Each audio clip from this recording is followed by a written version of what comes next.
Hey guys, Paul here. Tonight I'm going to be covering the artwork of John Buscema of Savage Sword of Conan fame. Now Buscema was inked by many Filipino artists, including Tony DeZuniga. And this is DeZuniga's ink work here. Very nice, good contrast. This is a really cool plate right here. Check out the rat in the background, the skulls, and this nasty spider crawling across the chain there. Very nice. Also very nice on the hair. The highlights on the hair. We're going to see some of that. Really nice feathering around the musculature and Conan's back here. He's just an all-around really great inker. Now just for comparison, this is Gil Kane's work. Gil Kane's Conan. And in my opinion, you can see it's pretty comical. It is a real comic booky kind of feel to it. Neal Adams, very famous illustrator as well. And this is his interpretation of Conan here. This is Neal Adams' drawing. And you can see Neal Adams is very similar in the Bousema style with the bodies, although in my opinion Bousema is more masterful. But Neal Adams' Conan face is what I would call flatter. Definitely has a flatter kind of feature in the face, but very, very accomplished artwork here from Neal Adams, Savage Sword. Alright, now we arrive at Alfredo Alcala. Alcala is probably the most famous inker of John Buscema's Savage Sword of Conan. Man, I mean, just check out the detail. Those buildings in the background. It evokes Gustave Doré. Now, Buscema was critical of just about everybody who inked him, except his brother Sal. However, he was critical of, in particular, of Alcala's representation of the women's eyelashes.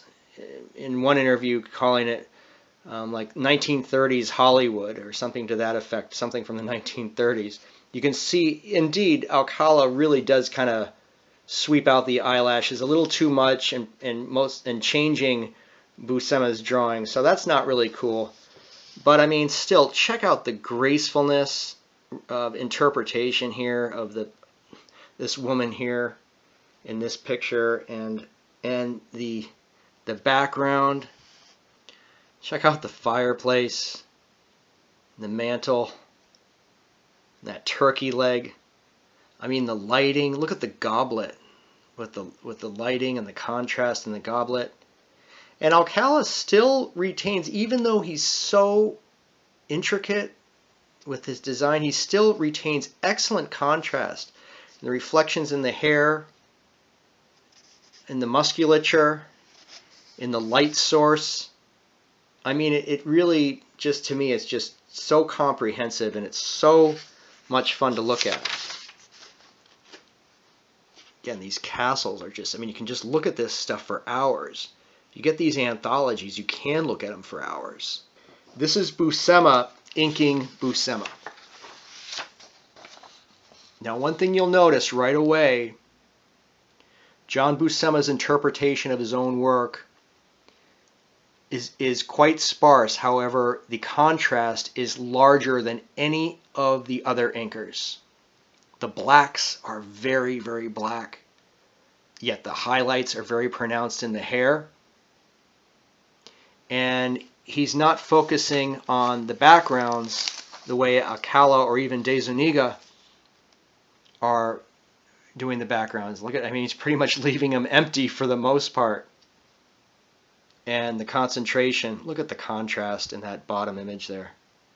I mean, that's just wonderful. Not as ornate as Alcala, however, still very nice. And it's really cool to see Buscema's interpretation, inking of his own work, as compared to the other inkers in the Savage Sword of Conan books. And just finishing off here with a really cool Alcala inked staircase. Although I really enjoy having an issue where Bousema is inking his own work, his own Savage Sword, I have to say that as far as eye candy goes, the work of Alfredo Alcala, yeah, besides the long eyelashes, is really unparalleled. Hey you guys, subscribe to my channel, give a thumb up, post your comments below. It'd be great to hear from you.